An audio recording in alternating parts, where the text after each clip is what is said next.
The Cats of Ulthar by H.P. Lovecraft. It is said that in Ulthar, which lies beyond the river Sky, no man may kill a cat, and this I can verily believe as I gaze upon him who sitteth purring before the fire. For the cat is cryptic, and close to strange things which men cannot see. He is the soul of antique Egyptus, and bearer of tales from forgotten cities in Meroe and Offa. He is the kin of the jungle's lords, and heir to the secrets of hoary and sinister Africa.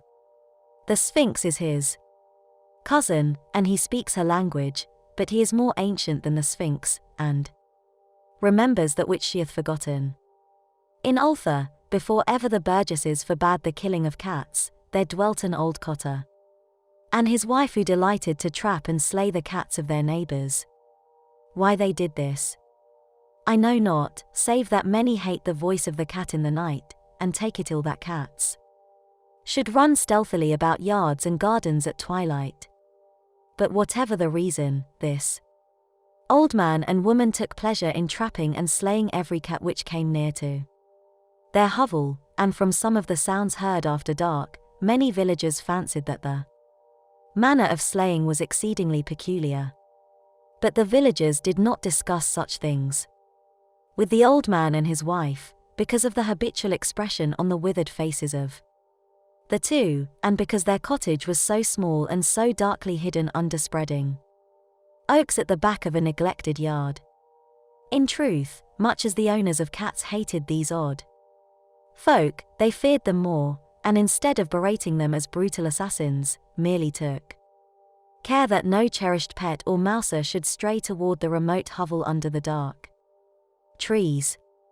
When through some unavoidable oversight a cat was missed, and sounds heard after dark, the loser would lament impotently, or console himself by thanking fate that it was not one of his children who had thus vanished.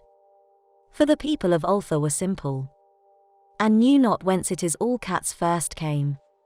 One day a caravan of strange wanderers from the south entered the narrow cobbled streets of Ulthar. Dark wanderers they were, and unlike the other roving folk who passed through the village twice every year. In the marketplace they told fortunes for silver, and bought gay beads from the merchants. What was the land of these wanderers none could tell, but it was seen that they were given to strange prayers, and that they had painted on the sides of their wagons strange figures with human bodies and the heads of cats, hawks, rams and lions. And the leader of the caravan wore a headdress with 2 horns and a curious disc betwixt the horns. There was in this singular caravan a little boy with no father or mother, but only a tiny black kitten to cherish. The plague had not been kind to him, yet had left him this small furry thing to mitigate his sorrow, and when one is very young, one can find great relief in the lively antics of a black kitten. So the boy whom the dark people called Men's smiled more often than he wept as he sat playing with his graceful kitten on the steps of an oddly painted wagon. On the 3rd morning of the wanderer's stay in Ulthar, Men's could not find his kitten. And as he sobbed aloud in the marketplace, certain villagers told him of the old man and his wife, and of sounds heard in the night. And when he heard these things his sobbing gave place to meditation, and finally to prayer. He stretched out his arms toward the sun, and prayed in a tongue no villager could understand, though indeed the villagers did not try very hard to understand, since their attention was mostly taken up by the sky and the odd shapes the clouds were assuming. It was very peculiar, but as the little boy uttered his petition there seemed to form overhead the shadowy, nebulous figures of exotic things, of hybrid creatures crowned with horn-flanked discs. Nature is full of such illusions to impress the imaginative. That night the wanderers left Ulthar, and were never seen again. And the householders were troubled when they noticed that in all the village there was not a cat to be found. From each hearth the familiar cat had vanished, cats large and small, black, grey, striped, yellow and white. Old Crannan, the burgomaster, swore that the dark folk had taken the cats away in revenge for the killing of men's kitten, and cursed the caravan and the little boy. But Nith, the lean notary, declared that the old cotter and his wife were more likely persons to suspect, for their hatred of cats was notorious and increasingly bold. Still, no one durst complain to the sinister couple, even when little Atel, the innkeeper's son, vowed that he had at twilight seen all the cats of Ulster in that accursed yard under the trees, pacing very slowly and solemnly in a circle around the cottage, two abreast, as if in performance of some unheard of rite of beasts. The villagers did not know how much to believe from so small a boy, and though they feared that the evil pair had charmed the cats to their death, they preferred not to chide the old cotter till they met him outside his dark and repellent yard. So Ulster went to sleep in vain anger, and when the people awakened at dawn, behold, every cat was back at his accustomed hearth. Large and small, black, grey, striped, yellow and white, none was missing.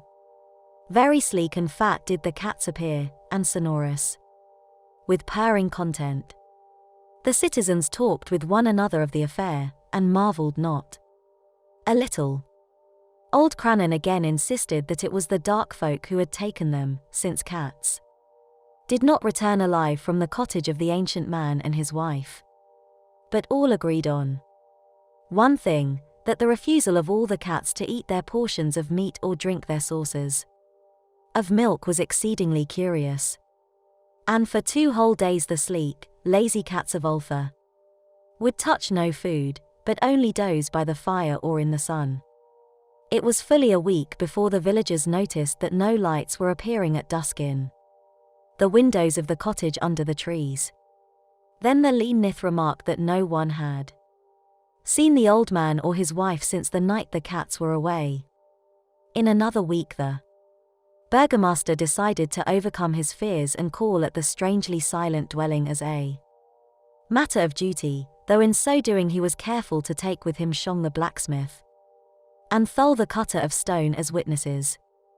And when they had broken down the frail door, they found only this: 2 cleanly picked human skeletons on the earthen floor, and a number of singular beetles crawling in the shadowy corners.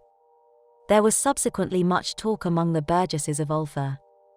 Zath, the coroner, disputed at length with Nith, the lean notary, and Crannan and Shong and Thul were overwhelmed with questions. Even little Atel, the innkeeper's son, was closely questioned and given a sweetmeat as reward. They talked of the old cotter and his wife, of the caravan of dark wanderers, of small men's and his black kitten, of the prayer of men's and of the sky during that prayer, of the doings of the cats on the night the caravan left, and of what was later found in the cottage under the dark trees in the repellent yard.